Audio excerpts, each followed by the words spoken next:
سیدنا عثمان غنی رضی اللہ تعالیٰ عنہ کی زندگی کو سامنے رکھتے ہوئے اپنی زندگیوں کے اندر احتیاط کو لازم رکھنا ہے، اپنی زندگیوں کے اندر خوف کا عنصر جو ہے اس کو نمایاں کرنا ہے، اپنے اوپر ہر وقت خوف کا انداز نہ ہونا چاہیے۔ اس سب سے ہٹ کر کے عثمان غنی رضی اللہ تعالیٰ عنہ کے اندر جو ہے وہ حیا کس نوعیت کی تھی، ان کی جو ہے وہ نبی علیہ الصلوۃ والسلام کے ساتھ ان کی غلامی اور ان کا جو اتباع کا تعلق تھا وہ کس درجے کا تھا، اس ساری چیزوں کو مجھے آپ کو سامنے رکھنے کی ضرورت ہے۔ ایک چند روایات آپ کے سامنے رکھتا ہوں کہ کس نوعیت کا اتباع ہوا کرتا تھا۔ ایک مرتبہ جو ہے وہ ایک جنازہ سامنے سے گزرا تو سیدنا عثمان غنی رضی اللہ تعالیٰ عنہ کھڑے ہو گئے، تو ساروں نے پوچھا کہ آپ بلا موقع کیوں کھڑے ہو گئے؟ تو ارشاد فرمایا کہ ایک مرتبہ نبی علیہ الصلوۃ والسلام کے سامنے اسی طرح جنازہ گزرا تھا، میرے آقا بھی کھڑے ہو گئے تھے، میں ان کی اتباع میں کھڑا ہو گیا۔ اسی طرح ایک انداز ایک دوسری روایت میں آتا ہے کہ سیدنا عثمان غنی رضی اللہ تعالیٰ عنہ نے وضو فرمایا اور وضو کے بعد جو ہے وہ تھوڑا سا تبسم فرمایا، مسکرا دیے۔ صحابہ نے پھر پوچھا، ساتھ والے ساتھیوں نے پوچھا کہ جی یہ کیا معاملہ ہے، آپ بلا موقع جو ہے وہ مسکرا دیا، آپ نے تبسم فرمایا۔ تو ارشاد فرمانے لگے کہ اللہ کے نبی صلی اللہ علیہ وسلم کو میں نے ایک مرتبہ دیکھا تھا کہ وضو فرمانے کے بعد اللہ کے نبی صلی اللہ علیہ وسلم جو ہے وہ اس طرح مسکرا دیے تھے، تو مجھے بھی آج وہ بات یاد آ گئی، تو میں بھی اللہ کے نبی صلی اللہ علیہ وسلم کے اتباع کے اندر جو ہے وہ مسکرا دیا۔ اس نوعیت کا اتباع سیدنا عثمان غنی رضی اللہ تعالیٰ عنہ کے اندر تھا، اور ادب و احترام کا یہ عالم تھا کہ سیدنا عثمان غنی رضی اللہ تعالیٰ عنہ جس ہاتھ سے نبی علیہ الصلوۃ والسلام پر بیعت کے ہاتھ پر بیعت کی تھی، روایات میں آتا ہے کہ ساری زندگی اس ہاتھ کو کبھی کسی نجس چیز کو نہیں لگایا، اس ہاتھ کو کبھی جو ہے وہ اپنی شرمگاہ تک کو نہیں لگایا، بڑا ادب و احترام جو ہے وہ کیا کرتے تھے۔ تو یہ ادب و احترام، یہ حیا کا پہلو، ان کا جو ہے وہ یہ سخاوت والا پہلو، اور یہ ساری کی ساری چیزیں ان کو جو ہے وہ دیگر حضرات سے نمایاں کرتی ہیں۔ اللہ رب العزت ہم سب کو ان کا کامل اتباع نصیب فرمائے، ان صحابہ کی زندگیوں کو جو ہے اپنانے کی توفیق عطا فرمائے۔ اور حقیقت بات یہ ہے کہ یہی لوگ ہمارے لیے جو ہے وہ ماڈل کی حیثیت رکھتے ہیں، یہی لوگ ہمارے لیے رہنما ہیں، یہی لوگ ہمارے مقتدا ہیں، یہی لوگ، یہی ہستیاں ایسی ہیں کہ جن کے پیچھے چل کر ہمیں دنیا کی کامیابی بھی حاصل کر سکتے ہیں اور آخرت والی ہمیشہ کی جو کامیابی ہے اس کو حاصل کر سکتے ہیں۔ اللہ ہم سب کو عمل کرنے کی توفیق عطا فرمائے اور ان صحابہ کی زندگیوں کو اپنانے کی توفیق عطا فرمائے۔ بہت بہت شکریہ مولانا صاحب ٹائم دینے کا۔ جس طرح مولانا صاحب نے ذکر کیا ہے کہ کافی واقعات جو ہیں اس نے عثمان غنی رضی اللہ تعالیٰ عنہ کے والد سے جو ان کی جو امتیازی خصوصیات ہیں، میرے خیال میں اگر اس پہ بات کی جائے تو بہت ساری امتیازی خصوصیات حضرت عثمان غنی رضی اللہ تعالیٰ عنہ کی موجود ہیں۔ جس طرح مولانا نے نشاندہی کی حضرت عثمان غنی رضی اللہ تعالیٰ عنہ میں سخاوت بہت زیادہ تھی، اسی طرح ان میں حیا بہت زیادہ تھا، خوف خدا بہت زیادہ تھا، اور بہت زیادہ امیر ہونے کے باوجود بہت زیادہ محتاط رہا کرتے تھے۔ مجھے چند ایک واقعات حضرت عثمان غنی رضی اللہ تعالیٰ عنہ کی زندگی کے جو ان کی زندگی کا ایک منفرد جسے کہہ سکتے ہیں، منفرد اعزاز جسے کہہ سکتے ہیں، تو بہت سارے واقعات میرے سامنے بھی ہیں، ان میں آپ کی اجازت ہو تو ایک دو میں ذکر کر دوں۔ ایک تو دیکھیں سیدنا عثمان غنی رضی اللہ تعالیٰ عنہ کا منفرد اعزاز یہ ہے کہ جب رسول اللہ صلی اللہ علیہ وسلم صحابہ اکرام کو لے کر اللہ کے حکم کے مطابق، چونکہ نبی کا خواب وہی ہوتا ہے، تو خواب میں آیا کہ آپ عمرہ کر رہے ہیں، تو رسول اللہ صلی اللہ علیہ وسلم صحابہ اکرام کو لے کر 1400 صحابہ اکرام کو لے کر چلے گئے۔ اس سفر میں جو حدیبیہ کے مقام پر جا کے رسول اللہ صلی اللہ علیہ وسلم رک گئے، اگر اس سفر میں آپ دیکھیں حضرت عثمان غنی رضی اللہ تعالیٰ عنہ کو کتنے منفرد اعزاز حاصل ہوئے۔ ان میں پہلا منفرد اعزاز کہ حضرت عثمان غنی رضی اللہ تعالی عنہ کو رسول اللہ صلی اللہ علیہ وسلم نے اپنا سفیر منتخب کیا کہ آپ جائیں مکہ والوں کے پاس اور مکہ والوں کے ساتھ جا کر آپ نے مذاکرات کرنے ہیں۔ تو ایک تو حضرت عثمان غنی رضی اللہ تعالی عنہ کا یہ منفرد اعزاز ہے کہ اس اہم ترین سفر میں اہم ترین مذاکرات کے لیے رسول اللہ صلی اللہ علیہ وسلم نے انتخاب حضرت عثمان غنی رضی اللہ تعالی عنہ کا کیا، اور اس کی ایک وجہ تھی، اس کی بہت ساری وجوہات میں ایک وجہ یہ تھی کہ حضرت عثمان غنی رضی اللہ تعالی عنہ چونکہ اہل مکہ پر مہربان رہے، پہلے ہجرت سے پہلے مہربان رہے، ان پہ مہربانیاں کرتے رہے، تو اس چیز کا رسول اللہ صلی اللہ علیہ وسلم کو معلوم تھا کہ اہل مکہ ان کے ساتھ کسی قسم کی زیادتی نہیں کریں گے۔ دوسری بات، دوسرا اعزاز اسی سفر کا دیکھیں، جب حضور پاک صلی اللہ علیہ وسلم کو یہ اطلاع ملی کہ آپ کے اس سفیر کو، آپ کے اس ایلچی کو شہید کر دیا گیا، تو رسول اللہ صلی اللہ علیہ وسلم کی کیفیت ہی تبدیل ہوگی۔ اور آپ صلی اللہ علیہ وسلم انتہائی غصے میں آ گئے، اور انتہائی غصے میں آنے کے بعد 1400 صحابہ اکرام رضوان اللہ علیہم اجمعین کو جمع کیا، اور جمع کرنے کے بعد 1400 صحابہ اکرام سے اس چیز پہ بیعت لی کہ ہم خون عثمان کا بدلہ لیں گے۔ حضرت عثمان غنی رضی اللہ تعالیٰ عنہ فرد واحد ہیں، لیکن 1400 صحابہ اکرام کو اللہ کے رسول قربان کرنے کے لیے تیار ہو گئے کہ یا تو عثمان کے خون کا بدلہ لیں گے یا ہم سارے کے سارے مارے جائیں گے، اور اس چیز پر بیعت لی۔ یہ حضرت عثمان غنی رضی اللہ تعالیٰ عنہ کا ایک منفرد اعزاز ہے۔ اسی سفر میں آپ کا تیسرا ایک بہت بڑا اعزاز جو حضرت عثمان غنی رضی اللہ تعالیٰ عنہ کے سامنے صحابہ اکرام فخریہ بیان کیا کرتے تھے کہ جب رسول اللہ صلی اللہ علیہ وسلم نے تمام صحابہ اکرام سے اپنے ہاتھ پر بیعت لے لی تو حضرت عثمان غنی رضی اللہ تعالیٰ عنہ موجود نہیں تھے، تو اللہ کے رسول صلی اللہ علیہ وسلم نے اپنا ایک ہاتھ دوسرے ہاتھ کے اوپر رکھ کے ارشاد فرمایا کہ یہ ہاتھ عثمان کا ہاتھ ہے۔ کیا ارشاد فرمایا؟ کہ ہاتھ عثمان کا ہاتھ ہے، یعنی اپنے ہاتھ کو رسول اللہ صلی اللہ علیہ وسلم نے حضرت عثمان غنی رضی اللہ تعالیٰ عنہ کا ہاتھ قرار دیا۔ اور چوتھا اعزاز یہ تھا کہ جب حضرت عثمان غنی رضی اللہ تعالیٰ عنہ کے لیے بیعت لی جا رہی ہے تو اللہ تبارک و تعالیٰ نے حضرت جبریل امین علیہ السلام کو نازل کر دیا، اور وہی نازل ہوئی ان الذین یبایعونک انما یبایعون اللہ۔ اے پیغمبر صلی اللہ علیہ وسلم، یہ جو آپ کے ہاتھ پر بیعت کر رہے ہیں یہ براہ راست اللہ تعالیٰ کے ساتھ بیعت کر رہے ہیں۔ فمن نکث فانما ینکث علی نفسہ، اب جو اس بیعت کو توڑے گا وہ اپنے عہد کو توڑ دے گا، اور اپنا عہد توڑنے کی وجہ سے وہ تو اسلام سے چلا جائے گا۔ ید اللہ فوق ایدیہم، 1400 ہاتھ، ان کے اوپر عثمان کا ہاتھ، اور ان کے اوپر ید اللہ فوق ایدیہم، ان کے اوپر اللہ تبارک و تعالیٰ کا ہاتھ۔ یعنی ایک اس بیعت کی اہمیت اللہ تعالیٰ کے ہاں کتنی زیادہ ہوئی، اور پھر حضرت عثمان غنی کا ہاتھ، اور پھر اس کے اوپر اللہ تبارک و تعالیٰ کا ہاتھ۔ اور ایک بڑی اور بہت بڑا اعزاز حضرت عثمان غنی رضی اللہ تعالیٰ عنہ کی وجہ سے صحابہ اکرام کو جو اعزاز ملا، اور وہ حضرت عثمان غنی رضی اللہ تعالیٰ عنہ کی وجہ سے ملا، اور وہ اعزاز یہ تھا کہ جتنے صحابہ اکرام نے اس درخت کے نیچے بیعت کی، اللہ تبارک و تعالیٰ نے سارے کے سارے صحابہ اکرام سے اپنے رضا کا اعلان کیا، اور ارشاد باری تعالیٰ ہوا لقد رضی اللہ عن المؤمنین اذ یبایعونک تحت الشجرہ فعلم ما فی قلوبہم فانزل السکینۃ علیہم واصابہم فتحا قریبا۔ یہاں پہ 3-4 چیزیں اللہ تبارک و تعالیٰ نے اس آیت میں بیان کر دی۔ ایک تو اللہ تعالیٰ نے 1400 صحابہ اکرام کے ساتھ اپنی رضا کا اعلان کر دیا کہ جنہوں نے درخت کے نیچے اللہ کے رسول کے ہاتھ کے اوپر بیعت کی ان سب سے اللہ تعالیٰ راضی ہے۔ دوسرا، اللہ تبارک و تعالیٰ نے صحابہ اکرام رضوان اللہ علیہم اجمعین کے دل کے حال کو بیان کر دیا۔ ارشاد فرمایا فعلم ما فی قلوبہم، اللہ تعالیٰ نیتوں سے واقف، اللہ تعالیٰ ان کے دل کے اندر چھپی ہوئی چیزوں سے واقف ہے۔ اس سے معلوم ہوا کہ صحابہ اکرام کے دل میں اللہ تعالیٰ کا ڈر، اللہ کا خوف، اللہ کی رضا کے علاوہ اور کوئی چیز نہیں ہوتی تھی، اور اس کی تائید قرآن مجید کی متعدد آیات سے ہوتی ہے۔ ایک تو مشہور آیت اسی صورت کی ہے، سورہ فتح کی آخری آیت ہے، جس میں اللہ تبارک و تعالیٰ نے ارشاد فرمایا یبتغون فضلا من اللہ ورضوانا، کہ صحابہ اکرام سارے کے سارے اللہ کا فضل اور اللہ کی رضا کے متلاشی ہوتے تھے۔ دوسری جگہ سورہ حجرات ہے جس میں اللہ تبارک و تعالیٰ نے ارشاد فرمایا اولئک الذین امتحن اللہ قلوبہم للتقوی،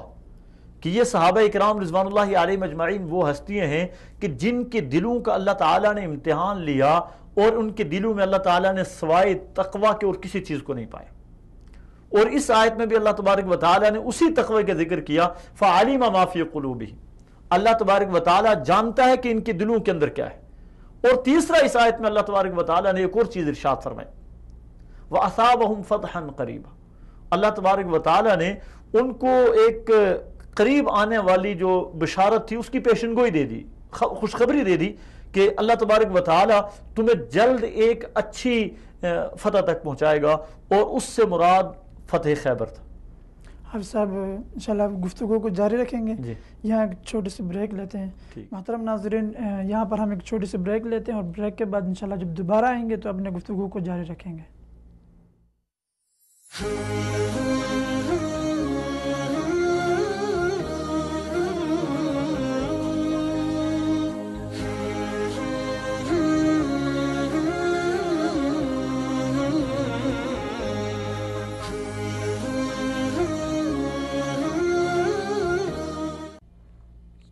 السلام علیکم ورحمۃ اللہ وبرکاتہ۔ محترم ناظرین، ایک بار پھر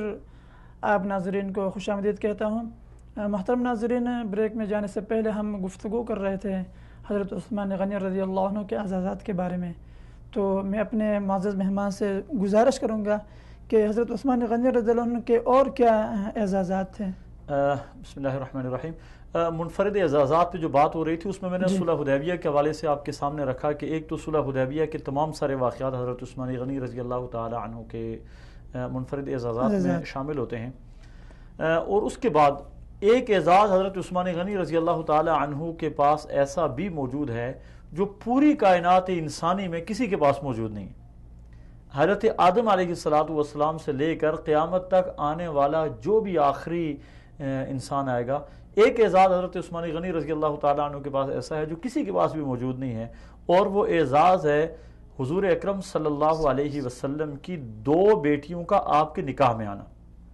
کسی پیغمبر کی بیٹی معلوم تاریخ میں کسی پیغمبر کی 2 بیٹیاں کسی ایک امتی کے نکاح میں نہیں، یعنی کسی نبی نے اپنی 2 بیٹیاں کسی ایک امتی کے نکاح میں نہیں دی۔ حضرت عثمان غنی رضی اللہ تعالی عنہ کا یہ اعزاز ہے کہ یہ 2 بیٹیاں حضور صلی اللہ علیہ وسلم کے حضرت عثمان غنی رضی اللہ تعالی عنہ کے نکاح میں ہیں۔ اور اس حوالے سے آپ کی اور اپنے ناظرین کی معلومات میں اضافہ کرتا چلوں کہ حضور صلی اللہ علیہ وسلم کی 4 بیٹیاں تھیں، تو ان 4 بیٹیوں میں 2 بیٹیاں حضرت عثمان غنی رضی اللہ تعالی عنہ کے نکاح میں آئیں۔ پہلے حضرت رقیہ رضی اللہ تعالی عنہ، اور حضرت عثمان غنی رضی اللہ تعالی عنہ ان کی تیمارداری کی وجہ سے غزوہ بدر میں شریک نہیں ہو سکے، اور حضور صلی اللہ علیہ وسلم نے ان سے ارشاد فرمایا تھا کہ حضرت رقیہ جو ہے وہ ان کی تیمارداری میں تمہارے لیے بدر والوں کا ثواب ہے۔ اور جب حضور صلی اللہ علیہ وسلم بدر سے واپس آئے تو حضرت عثمان غنی رضی اللہ تعالی عنہ حضرت رقیہ رضی اللہ تعالی عنہ کو ان کی فوتگی کے بعد دفن کر چکے تھے، اور دفن کر کے واپس آ رہے تھے کہ غزوہ بدر کا انہیں معلوم ہوا کہ مسلمانوں کو اللہ تبارک و تعالی نے فتح نصیب فرمائی۔ اس کے بعد حضرت عثمان غنی رضی اللہ تعالیٰ عنہ شدید پریشان تھے، میں پہلے بھی ذکر کر چکا ہوں۔ حضور صلی اللہ علیہ وسلم نے پریشانی کی وجہ پوچھی تو ایک تو یہ ارشاد فرمایا کہ مجھ سے بہت بڑا اعزاز چھن گیا کہ اللہ کے نبی کی بیٹی میرے گھر میں تھی، اور دوسرا ہمارا جو سسرالی تعلق تھا، آپ میرے سسر تھے، میں آپ کا داماد تھا، آپ باپ تھے، میں بیٹا تھا، مجھ سے میرا وہ اعزاز چھن گیا۔ تو حضور صلی اللہ علیہ وسلم نے اللہ تعالیٰ کے حکم پہ اسی وقت حضرت جبریل امین علیہ السلام وحی لے کر آئے کہ اللہ تعالیٰ ارشاد فرما رہے ہیں کہ اسی مہر میں جو حضرت رقیہ کے مہر تھا، اسی مہر میں حضرت ام کلثوم رضی اللہ تعالیٰ عنہ کا نکاح عثمان کے ساتھ کر دیجئے۔ اور ترمذی شریف کی روایت ہے، خود حضور صلی اللہ علیہ وسلم نے ارشاد فرمایا ما زوجت ام کلثوم من عثمان الا بوحی من السماء، کہ عثمان کے نکاح ام کلثوم کے ساتھ میں نے آسمانی وحی سے کیا۔ اور اس پہ بھی ایک عجیب بات ہے، حضرت ام کلثوم رضی اللہ تعالی عنہا بھی فوت ہوگی حضور صلی اللہ علیہ وسلم کی زندگی میں، حضرت ام کلثوم فوت ہو گئی۔ پھر حضرت عثمان غنی رضی اللہ تعالی عنہ جب مغموم ہوئے تو حضور صلی اللہ علیہ وسلم کی کوئی بیٹی ان کے گھر میں نہیں تھی، تو علامہ جلال الدین سیوطی رحمۃ اللہ علیہ نے لکھا ہے کہ حضور صلی اللہ علیہ وسلم نے ارشاد فرمایا کہ واللہ لو کنت 40 بنتا لزوجت عثمان واحدۃ بعد واحدۃ یا مرۃ بعد مرۃ، کہ اگر میری 40 بیٹیاں ہوتی تو یکے بعد دیگرے میں عثمان کے نکاح میں دے دیتا۔ تو یہ بہت بڑا اعزاز ہے حضرت عثمان غنی رضی اللہ تعالی عنہ کا، جو پوری کائنات انسانی میں کسی کو بھی حاصل نہیں۔ اس کے علاوہ حضرت عثمان غنی رضی اللہ تعالی عنہ، اس وجہ سے حضرت عثمان ذی النورین مشہور ہوئے، 2 نوروں والے، اسی وجہ سے مشہور ہوئے ہیں کہ حضور صلی اللہ علیہ وسلم کی 2 بیٹیاں آپ کے نکاح میں، آپ ذو ہجرتین ہیں، 2 ہجرتوں والے بھی ہیں۔ جب حضرت عثمان غنی رضی اللہ تعالی عنہ نے اسلام قبول کیا تو آپ کے خاندان والوں نے آپ کو بہت زیادہ پریشان کیا۔ آپ کا چچا جو تھا حکم ابن ابی العاص، وہ آپ کو مارتا تھا، باندھ کر مارتا تھا، بہت زیادہ تشدد کرتا تھا۔ آپ نے حضور صلی اللہ علیہ وسلم سے اجازت چاہی اور حضرت رقیہ رضی اللہ تعالی عنہ کے ساتھ حبشہ کی طرف ہجرت کی۔ اب حضور صلی اللہ علیہ وسلم کی بیٹی حبشہ چلی گئی، آپ صلی اللہ علیہ وسلم جہاں دیگر صحابہ اکرام کے حوالے سے مغموم رہتے، اپنی بیٹی کی یاد ستاتی تھی، اور حضور صلی اللہ علیہ وسلم روزانہ باہر نکل کر حبشہ کی طرف سے آنے والے راستے پہ دیکھا کرتے تھے، اگر کوئی آنے والا ہو تو میں اس سے ان کے حال احوال پوچھوں۔ ایک دن ایک قریشی خاتون حبشہ کی طرف سے آئی تو رسول اللہ صلی اللہ علیہ وسلم نے اس سے پوچھ لیا کہ کہیں عثمان اور رقیہ کو تو تم نے نہیں دیکھا؟ تو اس حبشی خاتون نے کہا ہاں میں نے رقیہ اور ام کلثوم کو دیکھا،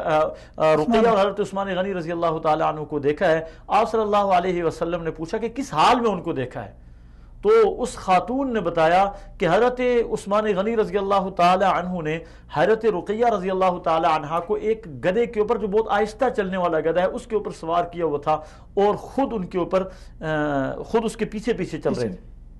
تو حضور صلی اللہ علیہ وسلم نے ارشاد فرمایا کہ یہ دو ہیں، اللہ تعالیٰ ان کا ساتھی ہو جائے، یا اللہ تبارک و تعالیٰ ان کے اوپر رحم فرمائے۔ حضرت لوط علیہ السلام کے بعد عثمان وہ پہلے فرد ہیں جنہوں نے اپنے اہل خانہ کے ساتھ ہجرت کی ہے۔ یہ حضور صلی اللہ علیہ وسلم کا ارشاد ہے کہ لوط علیہ السلام کے بعد حضرت عثمان پہلے ہیں جنہوں نے اپنے خاندان کے ساتھ جو ہے وہ اللہ کے راستے میں ہجرت کی۔ تو پہلی ہجرت حضرت عثمان غنی رضی اللہ تعالیٰ عنہ نے حبشہ کی طرف کی، اور جب معلوم ہوا کہ مسلمان مکہ چھوڑ کر مدینہ چلے گئے تو پھر حبشہ سے دوسری ہجرت حضرت عثمان غنی رضی اللہ تعالیٰ عنہ نے کی ہے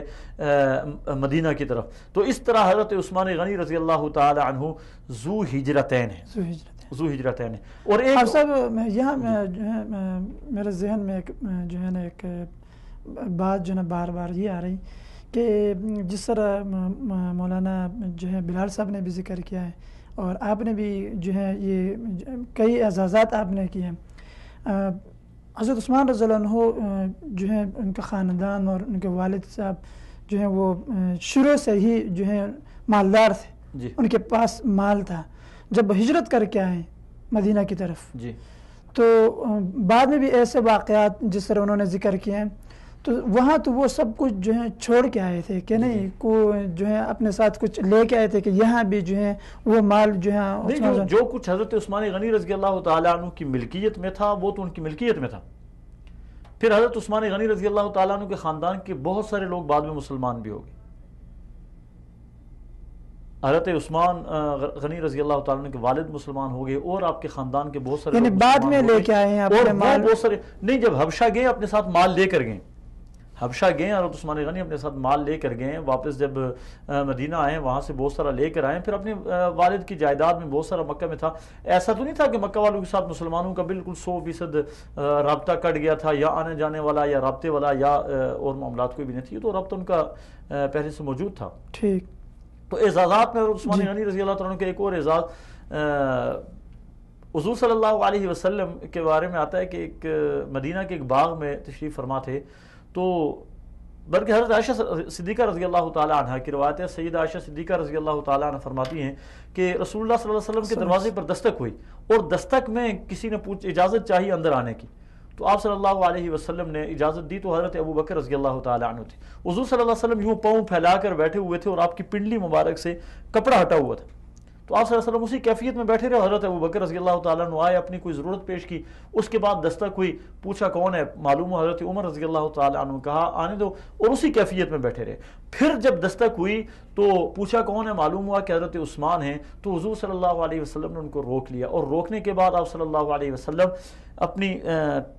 پاؤں کو سمیٹتے ہیں، پنڈلی جس کے اوپر سے کپڑا ہٹا ہوا تھا اس کے اوپر کپڑا رکھا اور پاؤں کو سمیٹ کے سیدھے بیٹھ گئے، اور پھر اجازت دی کہ عثمان کو اجازت دیں۔ تو حضور صلی اللہ علیہ وسلم سے سیدہ عائشہ صدیقہ رضی اللہ تعالیٰ عنہ نے پوچھا کہ حضرت ابو بکر حضرت عمر آئے تو آپ نے کیفیت اسی حالت میں رہے، حضرت عثمان کے آنے پہ آپ نے یہ حالت کیوں تبدیل کی؟ اس موقع پہ حضور صلی اللہ علیہ وسلم کے دو ارشاد احادیث کے اندر وارد ہوئے ہیں۔ ایک حدیث کے اندر یہ ارشاد وارد ہوا ہے کہ حضرت عثمان پہ چونکہ حیا کا غلبہ ہے اور مجھے اس بات کا ڈر تھا کہ اگر میں یوں بے تکلف حالت میں بیٹھا رہا تو شاید عثمان حیا کھا جائیں اور مجھ سے اپنے دل کی بات نہ کر سکے، جو ضرورت لے کر آئے، جو سوال لے کر آئے، وہ اس حیا کی وجہ سے مجھ سے نہ پوچھ سکے، اس لیے میں اپنی ٹانگیں سمیٹ کر بیٹھ گیا۔ اور دوسرا جو ارشاد ہے ترمذی شریف کے اندر وہ بھی ہے، آپ صلی اللہ علیہ وسلم نے ارشاد فرمایا الا استحیی من رجل تستحیی منہ الملائکہ، کیا میں اس شخص کا حیا نہ کروں جس شخص سے آسمان کے فرشتے حیا کرتے ہیں؟ تو یہ منفرد اعزاز تھا سیدنا عثمان غنی رضی اللہ تعالی عنہ کا، جو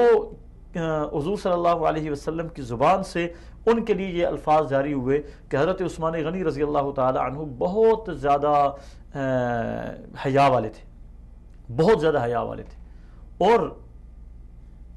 غنی ہونا آپ کا بہت بڑا اعزاز ہے، آپ کا منفرد اعزاز تو اس کو نہیں کہہ سکتے، یہ اعزاز اور بھی صحابہ اکرام رضوان اللہ علیہم اجمعین کے پاس موجود ہے. بہت سارے صحابہ اکرام غنی تھے، سخی تھے بہت سارے صحابہ اکرام. اور ان کے ساتھ ایک اور چیز ہے، حضرت عثمان غنی رضی اللہ تعالی عنہ کے دین اسلام کے لیے حضرت عثمان غنی رضی اللہ تعالی عنہ نے خرچ بے دریغ کیا، بہت زیادہ خرچ کیا ہے. کہتے ہیں کہ حضرت عثمان غنی رضی اللہ تعالی عنہ جب ہجرت کر کے مدینہ پہنچے تو مسلمانوں کے پاس بہت سارے علاقوں میں پینے کے لیے میٹھا پانی نہیں تھا، اور ایک یہودی کا کنواں تھا جو بیر روما کے نام سے مشہور ہے. وہ حضرت عثمان غنی رضی اللہ تعالی عنہ نے آدھا خرید لیا اور آدھا خرید کے مسلمانوں کے لیے وقف کر دیا، اور بعد میں منہ مانگی قیمت پہ پورا خرید لیا اور پورا خرید کے مسلمانوں کے لیے وقف کر دیا. کہتے ہیں کہ اس وقت اس یہودی نے اس کی قیمت 35,000 درہم لگائی تھی. 35,000 درہم اس زمانے میں؟ جی جی، جب کرنسی یہ کاغذی کرنسی نہیں ہوتی تھی، کرنسی صرف سونے اور چاندی میں ہوا کرتی تھی. اس وقت 35,000 درہم میں سیدنا عثمان غنی رضی اللہ تعالی عنہ نے وہ کنواں خریدا، اور کنواں خرید کے یہ نہیں کہ اپنے استعمال میں لایا یا اپنے کاروبار میں لگایا، بلکہ حضرت عثمان غنی رضی اللہ تعالی عنہ نے اسے وقف کر دیا مسلمانوں کے لیے. اور وہ کنواں آج بھی موجود ہے، آج بیر عثمان کے نام سے وہی بیر روما موجود ہے مدینہ منورہ میں. اور مدینہ منورہ میں مغرب مسجد نبی سے مغرب کی طرف ہے، اور وہ آج بھی موجود ہے. اور اس سے ایک باغ سیراب ہو رہا ہے، اور اس باغ کے باقاعدہ یعنی اس کی ایک الگ کہانی ہے. انشاءاللہ العزیز ہم کسی اپنے دوسرے پروگرام میں اس کا ذکر کریں گے. حافظ صاحب ذرا ہمارے ناظرین کو جو ہے حضرت عثمان غنی رضی اللہ عنہ کے فضائل کے بارے میں ذرا جو قرآن حدیث کے دیکھیں، حضرت عثمان غنی رضی اللہ تعالیٰ عنہ کے فضائل اور مناقب قرآن مجید میں، جس طرح میں نے پہلے بھی کچھ آیات آپ کے سامنے بیان کی ہیں، مجموعی طور پہ وہ تمام آیات جو حضرات صحابہ اکرام رضوان اللہ علیہم اجمعین کے بارے میں نازل ہوئی ہیں، ان تمام کا مصداق حضرت عثمان غنی رضی اللہ تعالی عنہ ہے. دوسری بات یہ ہے، حضرت عثمان غنی رضی اللہ تعالی عنہ کے بارے میں رسول اللہ صلی اللہ علیہ وسلم نے متعدد احادیث الگ سے بھی ارشاد فرمائی ہے. صاحب ہم اپنے گفتگو کو جاری رکھیں گے. اس وقت میرے ساتھ فون کال پہ. السلام علیکم ورحمۃ اللہ. وعلیکم السلام. محترم آپ کو میں خوش آمدید کہتا ہوں اپنے پروگرام میں. جی جی محترم، آج ہمارا موضوع جو ہے وہ حضرت عثمان غنی رضی اللہ عنہ کے اوپر ہم جو ہے گفتگو کر رہے ہیں. محترم 18 ذی الحج جو ہے یہ یوم شہادت عثمان غنی رضی اللہ عنہ ہے، اور اسی دن جو ہے اہل تشیع کے ہاں جو ہے وہ ایک عید غدیر کے نام پہ جو ہے مناتے ہیں. تو عید غدیر کا جو ہے اور اس کا کیا پس منظر ہے اس جو ہے عید کا؟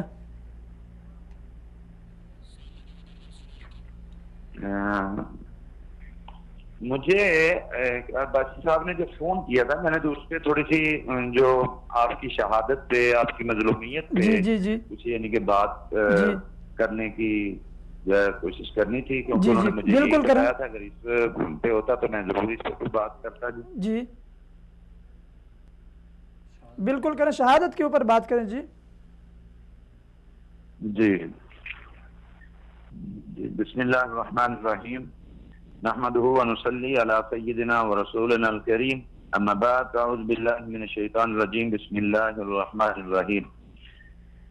الله اكبر. لقد رضي الله عن المؤمنين اذ يبايعونك تحت الشجرة فعلم ما في قلوبهم. صدق الله العظيم وصدق رسوله النبي الكريم ونحن على ذلك لمن الشاهدين. میں آج اس وقت جو ہے اس بات پہ سعادت اور فخر محسوس کرتا ہوں کہ میں اس ہستی کے لیے اپنی زبان سے کچھ جو ہے خراج عقیدت پیش کر سکوں. وہ کون سی ہستی کہ جسے حضرت عثمان غنی رضی اللہ تعالی عنہ کے نام سے یاد کیا جاتا ہے. آج ان کی شہادت کا دن ہے، اور اس سے بڑھ کے میرے سامنے اگر ساری کی ساری کائنات ایک طرف ہو، لیکن آقا دو عالم صلی اللہ علیہ وسلم کی زبان سے نکلنے والے وہ الفاظ جو آقا دو عالم صلی اللہ علیہ وسلم نے حضرت عثمان غنی رضی اللہ تعالیٰ عنہ کے بارے میں فرمائے، عثمان فی الجنہ، ساری کی ساری دلیلیں، ساری کے سارے معاملات ایک طرف، لیکن میرے نبی علیہ الصلوۃ والسلام کی یہ یعنی کہ آپ کی زبان سے نکلنے والے جملے جو حضرت عثمان غنی رضی اللہ تعالیٰ عنہ کے لیے ہیں، مجھے اس بات پہ جو ہے دلیل کے طور پہ میں سامنے رکھوں گا. میرے نبی جیسی کسی کی بات نہیں ہو سکتی. دوسرے نمبر پہ بات یہ ہے کہ قرآن حضرت عثمان غنی رضی اللہ تعالیٰ عنہ کے بارے میں ذرا برابر بھی لب کشائی کرنے کی نہ اجازت دیتا ہے. 1400 سال کے اگر ہم تاریخ اٹھا کے دیکھیں تو قرآن حضرت عثمان غنی رضی اللہ تعالیٰ عنہ کا وکیل صفائی بن کے جو ہے ہر جگہ پہ بول رہا ہے اور بولتا رہے گا. اور میں حضرت عثمان غنی رضی اللہ تعالیٰ عنہ کے حضور یہی کہوں گا کہ واہ عثمان، تجھے کیسی بے مثال شہادت نصیب ہوئی. صبر و تحمل کا ایسا معیار قائم کر دیا کہ دنیا میں سال لانے سے قاصر ہے. کسی انسان کا خون نہیں بہایا. اسی دن حضرت عثمان غنی رضی اللہ تعالیٰ عنہ نے 22 غلام آزاد کیے ہیں. جمعہ کا دن ہے، روزے کی حالت ہے. کچھ دیر پہلے جان دو عالم صلی اللہ علیہ وسلم کے روئے اقدس کی زیارت ہو چکی ہے. کلام اللہ کی تلاوت میں مصروف ہیں. جب شہید ہوتے ہیں تو خون قرآن کے مقدس اوراد پر گرتا ہے. جب قیامت کے دن وہ عدالت قائم ہوگی جس میں انصاف کے سوا کچھ نہیں ہوگا، تو مختلف لوگ اپنی نیکیاں اور قربانیاں لے کر حاضر ہوں گے. ان میں شہداء بھی ہوں گے، مگر کسی شہید کی شہادت کی گواہی تلوار کی دار دے گی، کسی کی شہادت کی گواہی نیزے کی انی دے گی، کسی کی شہادت کی گواہی پھانسی کا پھندا دے گا، کسی کی شہادت کی گواہی زمین کا فرش دے گا، کسی کی شہادت کی گواہی بندوق کی گولی دے گی، کسی کی شہادت کی گواہی جیل کی کال کوٹری دے گی. مگر ذوالنورین کتنے خوش نصیب انسان ہیں کہ ان کی شہادت کی گواہی اللہ کا قرآن دے گا. اور میں حضرت عثمان غنی رضی اللہ تعالی عنہ کے حضور آپ کو عقیدت کے کچھ پھول پیش کرنے کے لیے میں یہی کہوں گا، زبان پر ناروا الفاظ کو لانے نہیں دیتا. کلام اللہ تیری چغلی مجھے کھانے نہیں دیتا. جہاں تیری نہ ہو خوشبو وہ بزم اچھی نہیں لگتی. مجھے دل تیری چوکٹ چھوڑ کر جانے نہیں دیتا. میری اوقات ہی کیا ہے کہ میں تیری گواہی دوں. خدا تیری سچائی خود خدا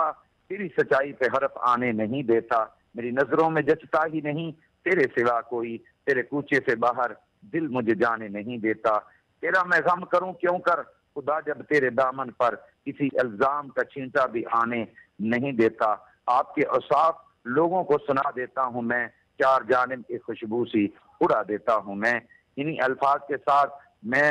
یہی اللہ رب العزت کی بارگاہ میں عرض کروں گا کہ اللہ رب العزت میرے یہ ٹوٹے پھوٹے الفاظ اپنی بارگاہ میں قبول فرمائے، اور اللہ رب العزت ہمیں حضرت عثمان غنی رضی اللہ تعالی عنہ کی زندگی کو سامنے رکھ کے ہمیں بھی زندگی گزارنے کی توفیق عطا فرمائے. ان سے محبت الفت اللہ رب العزت قائم و دائم فرمائے، اور کل محشر میں بھی ہمارا ان کے ساتھ فرمائے. آمین ثم آمین. جی بہت بہت شکریہ مولانا صاحب ٹائم دینے کا.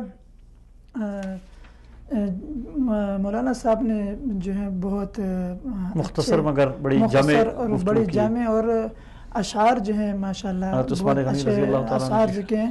اور یہاں ہم چھوٹی سی بریک لیتے ہیں محترم ناظرین، اور بریک کے بعد جب آئیں گے تو اپنے گفتگو کو جاری رکھیں گے.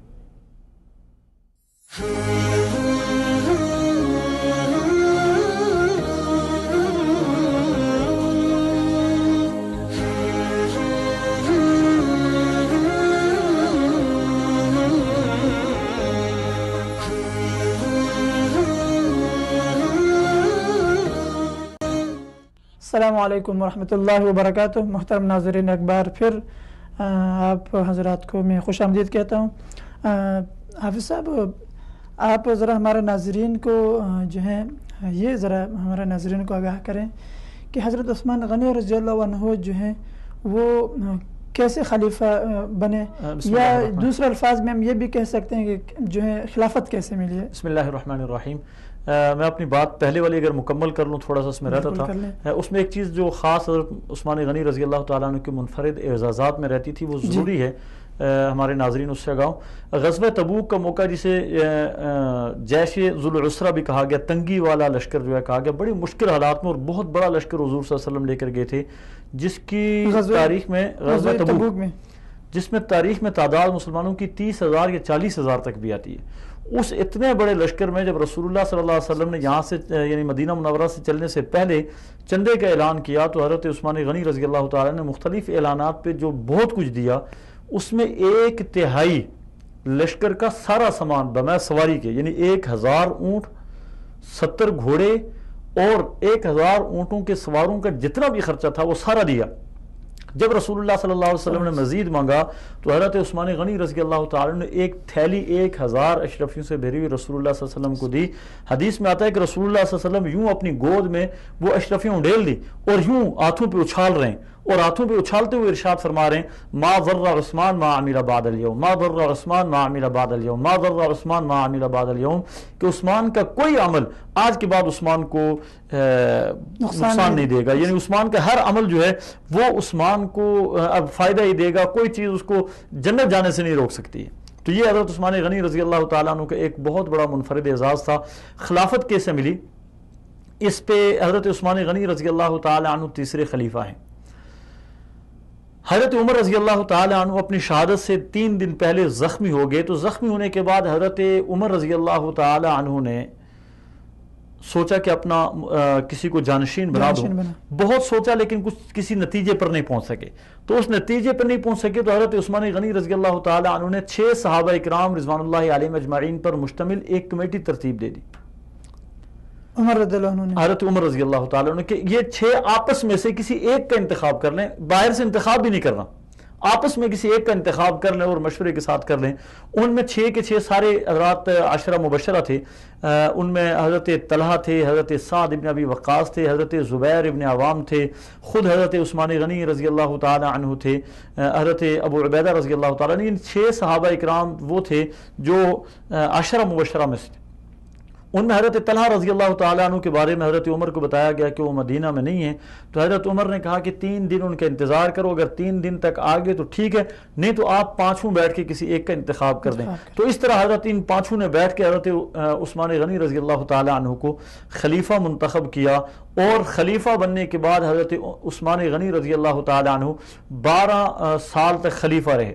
اور ایک اور چیز جو پوری یعنی تاریخ نے بھی اسے بہت اچھی انداز میں بیان نہیں کیا، اور ہمارے بیان کرنے والے چاہے وہ مقررین ہیں چاہے میڈیا پہ آ کر لوگوں کے سامنے حضرت عثمان غنی رضی اللہ تعالیٰ عنہ کے فضائل بیان کرتے ہیں، ایک بہت بڑی فضیلت ہے حضرت عثمان غنی کی جو بیان نہیں کی جاتی۔ حضرت عثمان غنی اسلامی تاریخ کے سب سے بڑے فاتح ہیں۔ جب یہ بات میں بہت سارے لوگوں کے سامنے کرتا ہوں، سارے حیرانگی کے ساتھ کہتے ہیں کس طرح بڑے فاتح ہیں، تو میرے پاس اس چیز کی دلیل یہ ہے کہ حضرت عمر رضی اللہ تعالیٰ عنہ جب شہید ہوئے ہیں تو اس وقت اسلام 22 لاکھ مربع میل پر پھیلا تھا،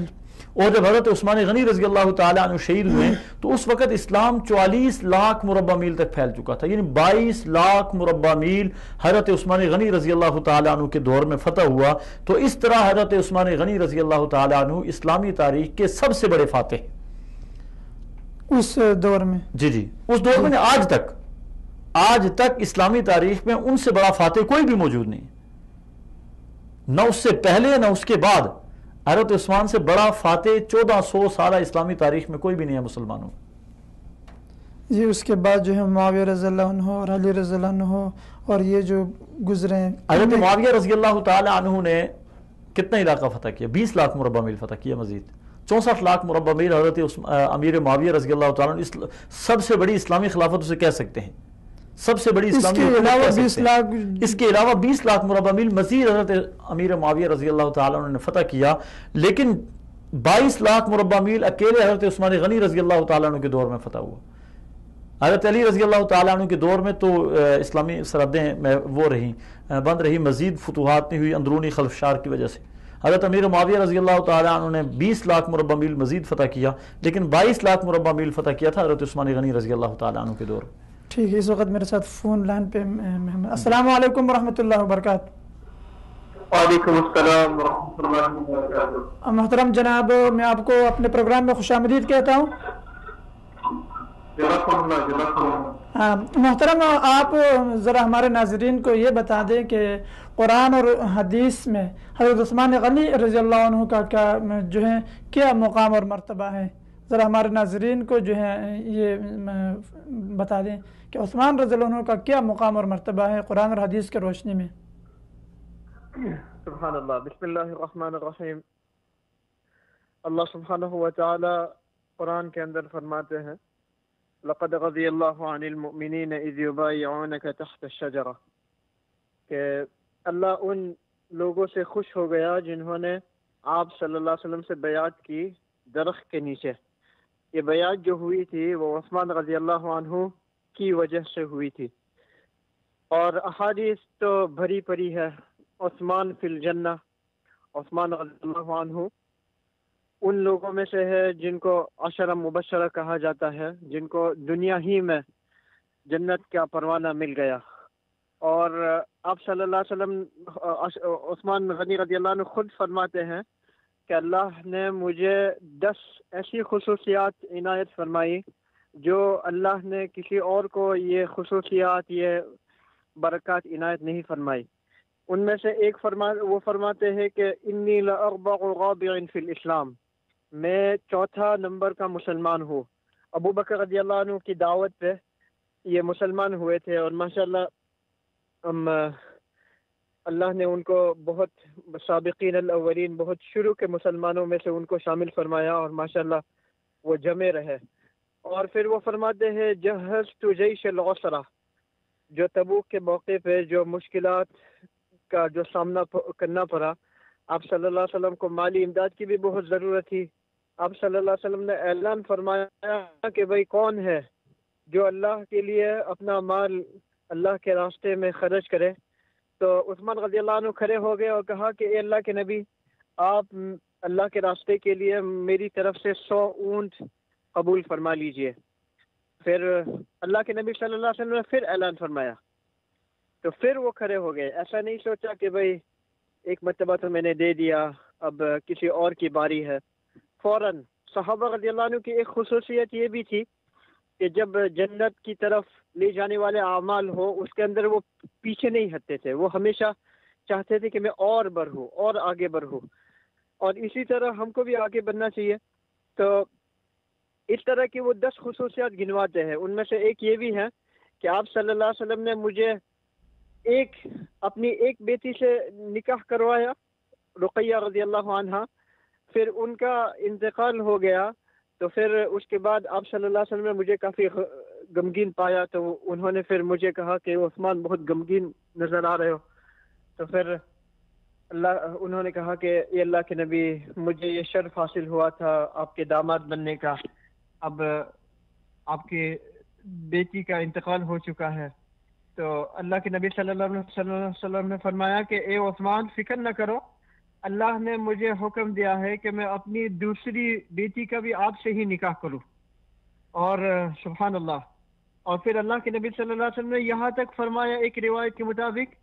کہ اگر لو کن عشرا لزوجتہن عثمان، اگر میری 10 بیٹیاں بھی ہوتی تو میں ایک کے بعد دیگر، ایک کے بعد ایک انتقال کے بعد دوسری، اس طرح کرتے کرتے 10 سے 10 کو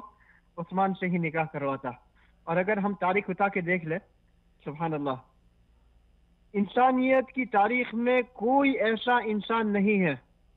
جس نے آج تک کوئی کسی بھی پیغمبر، کسی بھی نبی کی 2 بیٹیوں کے ساتھ شادی کی ہو۔ یہ عثمان رضی اللہ عنہ کی واحد خصوصیت ہے کہ اللہ نے ان کو نہ صرف ایک پیغمبر کی 2 بیٹیاں نصیب فرمائی، بلکہ سید الانبیاء، تمام پیغمبروں کے سردار کی 2 بیٹیاں نصیب کی۔ اور ایک روایت کے مطابق آپ صلی اللہ علیہ وسلم نے فرمایا کہ ما تزوجت احدا من نسائی وما زوجت احدا من بناتی الا بوحی جاءنی به جبریل، او کما قال علیہ الصلوۃ والسلام، کہ میں نے اپنے کسی بیوی سے نکاح نہیں کیا، اور نہ میں نے کسی اپنے بیٹی کی کسی سے نکاح کروائی، مگر جب تک کہ جبریل علیہ السلام اللہ کی طرف سے وحی لے کے نہ آئے اس کے بارے میں کہ بھئی ان سے نکاح کرو، ان سے نکاح کرو۔ تو عثمان رضی اللہ عنہ یہ آپ صلی اللہ علیہ وسلم نے نہیں چنا، اللہ نے خود چنا۔ سبحان اللہ، he was chosen by Allah۔ اللہ نے آپ صلی اللہ علیہ وسلم کی بیٹیوں کے لیے اللہ نے خود عثمان رضی اللہ عنہ کا چناؤ فرمایا۔ اور کیوں؟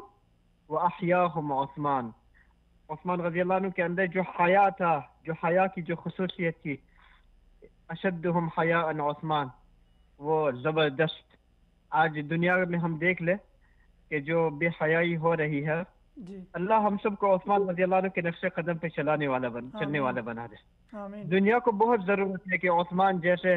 لوگ بنے، عثمان جیسے حیا والے لوگ بنے، خصوصاً جو ہمارے نوجوان ہیں، نوجوان نسل ہے، کالج یونیورسٹی والے، ان سے خصوصی پیغام کہ بھئی عثمان رضی اللہ عنہ کی زندگی ہم پر ہے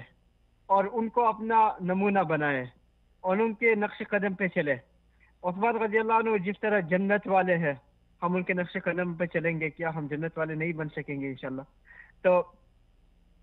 عثمان رضی اللہ عنہ فرماتے ہیں کہ جس دن سے, ایک خصوصیت یہ بھی فرمائی کہ جس دن سے میں نے اپنا دایاں ہاتھ آپ صلی اللہ علیہ وسلم کے مبارک ہاتھ میں رکھا اور میں نے اسلام قبول کیا اور میں نے شہادت دی اور میں نے اسلام کے اوپر بیعت کی, اس دن سے مجھ سے گوارا نہ ہو سکا کہ جس ہاتھ سے میں نے اللہ کے نبی کے مبارک ہاتھ کو چوما, مبارک ہاتھ کو ہاتھ لگایا, اسی ہاتھ سے میں اپنے شرمگاہ کو چھوں. اللہ ہم کو ایسے حیا نصیب فرمائے. آمین. یعنی ہم اپنے بدن کے ہر اعضاء کو دیکھ لیں, اپنے کانوں کو, اپنے زبان کو, اپنے آنکھ کو, کہ بھئی جس اعضاء جو اللہ نے ہم کو دیے ہیں اللہ کو خوش کرنے کے لیے دیے ہیں, ہم اگر اللہ کی نافرمانی میں اس کو استعمال کر رہے ہیں یہ تو بہت بڑی بے حیائی ہو گئی. حالانکہ یہ بالکل کوئی حرام بھی نہیں ہے, لیکن عثمان رضی اللہ عنہ کا حیا نے گوارا نہیں کیا. اور عثمان رضی اللہ عنہ ایک مرتبہ مسلم شریف کی روایت ہے کہ اب آپ صلی اللہ علیہ وسلم ایک باغ کے اندر بیٹھے ہوئے ہیں, آپ نے کافی مشہور روایت ہے, تو کسی نے اجازت چاہی تو آپ صلی اللہ علیہ وسلم نے فرمایا کہ بھئی ان کو اجازت دو اور ان کو جنت کی بشارت بھی دے دو. تو وہ جب جا کے دیکھنے لگے تو وہ ابو بکر رضی اللہ عنہ تھے, وہ اندر آ گئے. پھر دوسرے کسی نے اجازت چاہی تو آپ صلی اللہ علیہ وسلم نے کہا کہ بھئی ان کو اجازت دو اور جنت کی بشارت بھی دے دو. تو وہ جب جا کے اجازت دی تو وہ ابو عمر رضی اللہ عنہ تھے. پھر تیسری مرتبہ کسی نے اجازت چاہی تو آپ صلی اللہ علیہ وسلم نے فرمایا کہ بھئی ان کو اجازت بھی دو اور ان کو جنت کی بشارت بھی دو, لیکن ایک مصیبت کے اوپر جو ان کو آنے والی ہے, ایک مصیبت کے ساتھ, یعنی ان کو مصیبت سے گزرنا پڑے گا. تو جب ان کو یہ بات کہی گئی تو وہ جب داخل ہوئے تو عثمان رضی اللہ عنہ, سبحان اللہ, یہ بھی اللہ کا ایک نظام, اللہ اکبر. یعنی اللہ نے, اگر ہم آپ صلی اللہ علیہ وسلم کی زندگی کو اٹھا کے دیکھ لیں, آپ صلی اللہ علیہ وسلم کے احادیث کا مطالعہ کریں, تو ہم کو باتوں میں آپ صلی اللہ علیہ وسلم, ان کے بعد ابو بکر, ان کے بعد عمر, ان کے بعد عثمان رضی اللہ عنہ, باتوں میں ہم کو یہ نظر آ رہا ہے. یہ ایک ترتیب, جیسے شاعر نے کیا خوب کہا, اصحاب محمد حق کے ولی, ابو بکر, عمر, عثمان, علی. سبحان اللہ, یاران نبی میں سب سے جلی, ابو بکر, عمر, عثمان, علی. پھر شاعر کہتا ہے ترتیب خلافت بھی ہے یہی, ترتیب فضیلت بھی ہے یہی, لگتی ہے یہی ترتیب سب سے بھلی, ابو بکر, عمر, عثمان, علی. سبحان اللہ. تو یہ بات میں ہم کو ایک بات دی ہے. تو ابو بکر, عثمان رضی اللہ عنہ نے فرمایا کہ اللہ کے نبی آپ میرے لیے دعا کریں, آپ میرے لیے دعا کریں کہ اللہ مجھے صبر نصیب فرمائے. تو جب ہم عثمان رضی اللہ عنہ کے 12 سال کی جو خلافت ہے اس کو ہم جب مطالعہ کرتے ہیں تو اس کے اندر ہم کو نظر آتا ہے جیسے آپ صلی اللہ علیہ وسلم دنیا سے پردہ فرما گئے, اور ان کی عمر 63 سال کی عمر تھی, 63 سال کی عمر. پھر ابو بکر رضی اللہ عنہ خلیفہ بنے, امیر المؤمنین. جب وہ 63 سال کے ہوئے تو وہ بھی دنیا سے چلے گئے. اور پھر عمر رضی اللہ عنہ امیر المؤمنین بنے 10 سال کے لیے, ان کی امیر المؤمنین وہ ہوئے, ان کی خلافت 10 سال کی.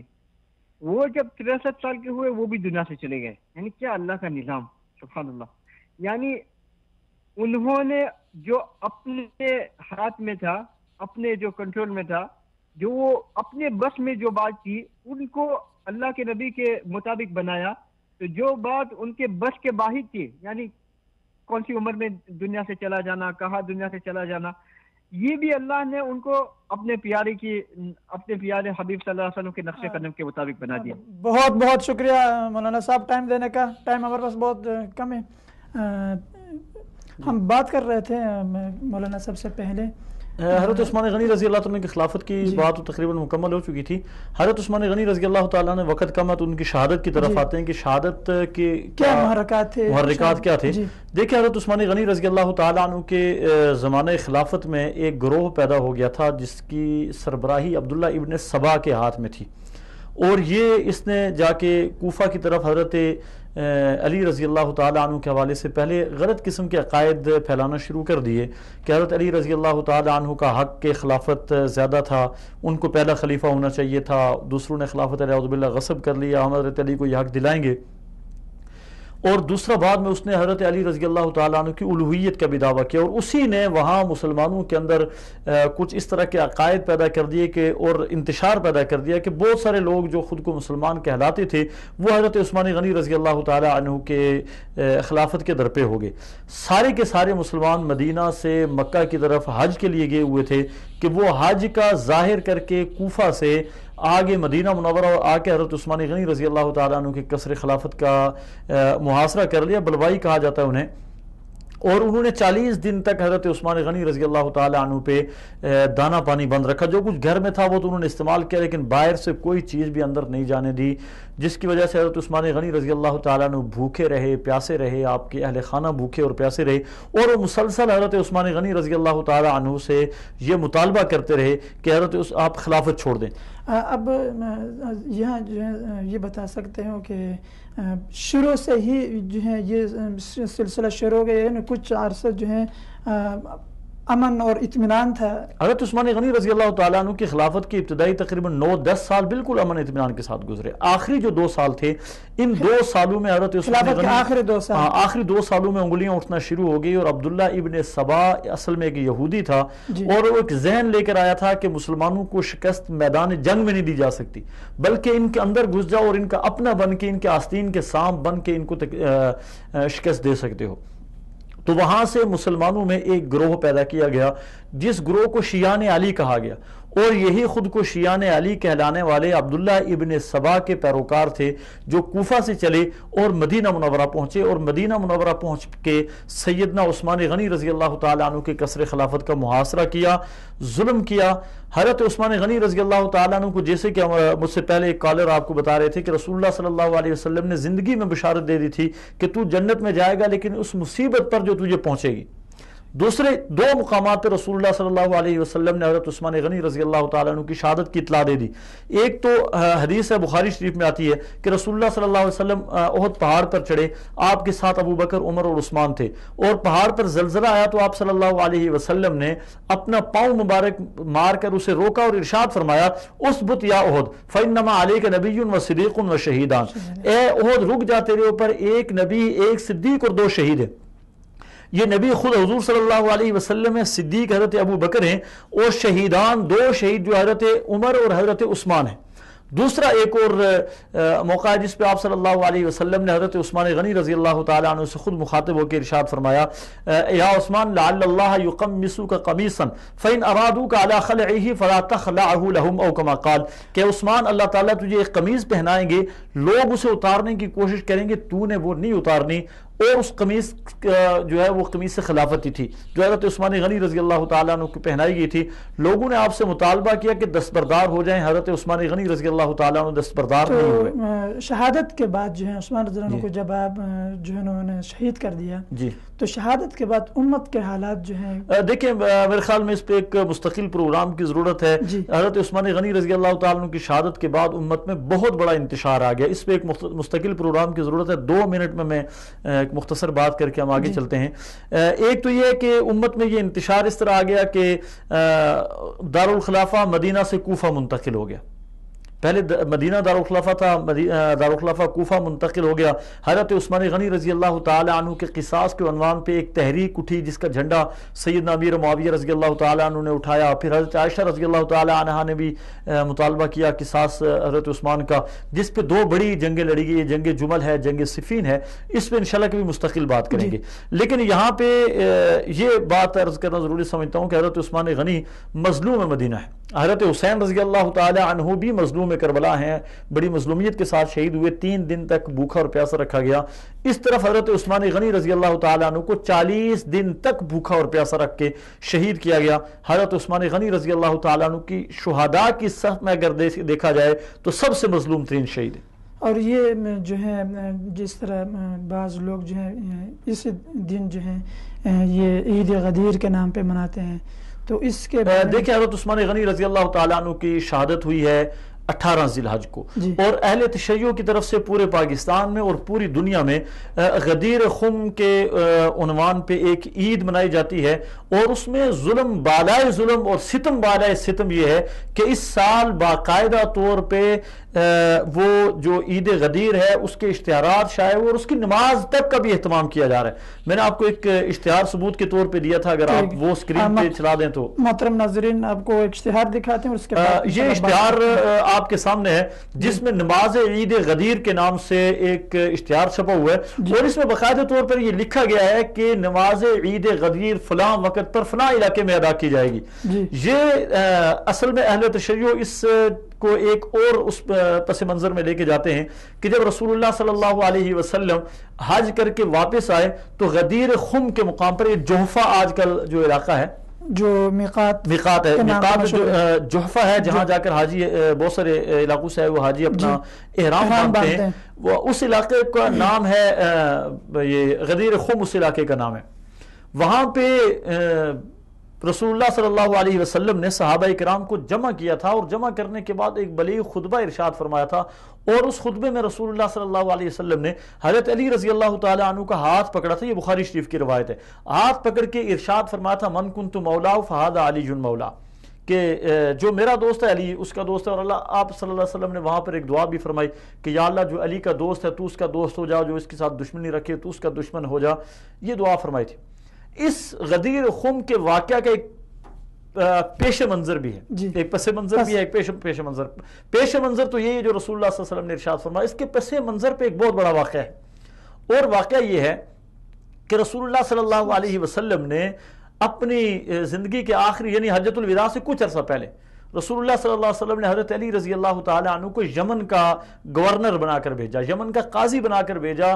حضرت علی رضی اللہ تعالیٰ عنہ وہاں بحیثیت قاضی گئے، وہاں کے لوگوں نے حضرت علی رضی اللہ تعالیٰ عنہ کو بحیثیت قاضی قبول نہیں کیا، اور حضرت علی رضی اللہ تعالیٰ عنہ پر طرح طرح کے الزامات لگائے، اور وہ الزامات کی پوری ایک فہرست لے کے حجۃ الوداع کے موقع پہ رسول اللہ صلی اللہ علیہ وسلم کے پاس چلے گئے۔ جب رسول اللہ صلی اللہ علیہ وسلم نے اس پوری فہرست کا جائزہ لیا تو وہ سراسر الزام تھے سیدنا علی المرتضیٰ رضی اللہ تعالیٰ عنہ پہ، ان میں کسی قسم کی صداقت نہیں تھی۔ آپ صلی اللہ علیہ وسلم نے اس چیز کی تحقیق کی، اور تحقیق کے بعد جب آپ اس نتیجے پر پہنچے کہ یہ الزام ہے تو آپ نے حضرات صحابہ اکرام رضوان اللہ علیہم اجمعین کو جمع کر کے حضرت علی المرتضیٰ رضی اللہ تعالیٰ عنہ کی غدیر خم کے مقام پہ یہ صفائی بیان کی ہے۔ اور غدیر عربی زبان میں کہتے ہیں، وہاں پہ ایک تالاب تھا جہاں پہ بارش کا پانی جمع ہو جاتا ہے، اس جمع ہونے والے پانی کو وہاں غدیر کہتے ہیں، تو غدیر خم اس علاقے کا نام تھا۔ وہاں پہ جمع ہو کے رسول اللہ صلی اللہ علیہ وسلم نے حضرت علی رضی اللہ تعالی عنہ کی یہ صفائی ارشاد فرمائی ہے کہ من کنت مولا فہذا علی مولا، کہ جو میرا دوست ہے وہ علی کا دوست ہے، جو مجھے اپنا دوست رکھے گا وہ علی کو اپنا دوست رکھے گا، کہ علی کے اوپر لگنے والے جتنے بھی الزامات ہیں وہ سارے کے سارے جھوٹ ہیں۔ تو یہ غدیر خم ہے، اور یہ رسول اللہ صلی اللہ علیہ وسلم نے وہاں پر جو خطبہ ارشاد فرمایا یہ 18 ذی الحج کو نہیں ارشاد فرمایا تھا، یہ 16 ذی الحج یا 17 ذی الحج کو ارشاد فرمایا۔ اس پہ بہت سارے حوالہ جات جو ہے بڑی معذرت کے ساتھ ٹائم بہت کم ہے ہمارے پاس، اور انشاءاللہ کوئی الگ مستقل پروگرام جو ہے انشاءاللہ اس پہ رکھیں گے۔ محترم ناظرین، آج ہم اس ہستی کے بارے میں گفتگو کر رہے تھے کہ جس کے بارے میں قرآن مجید میں ارشاد فرمایا رضی اللہ عن المؤمنین اذ یبایعونک،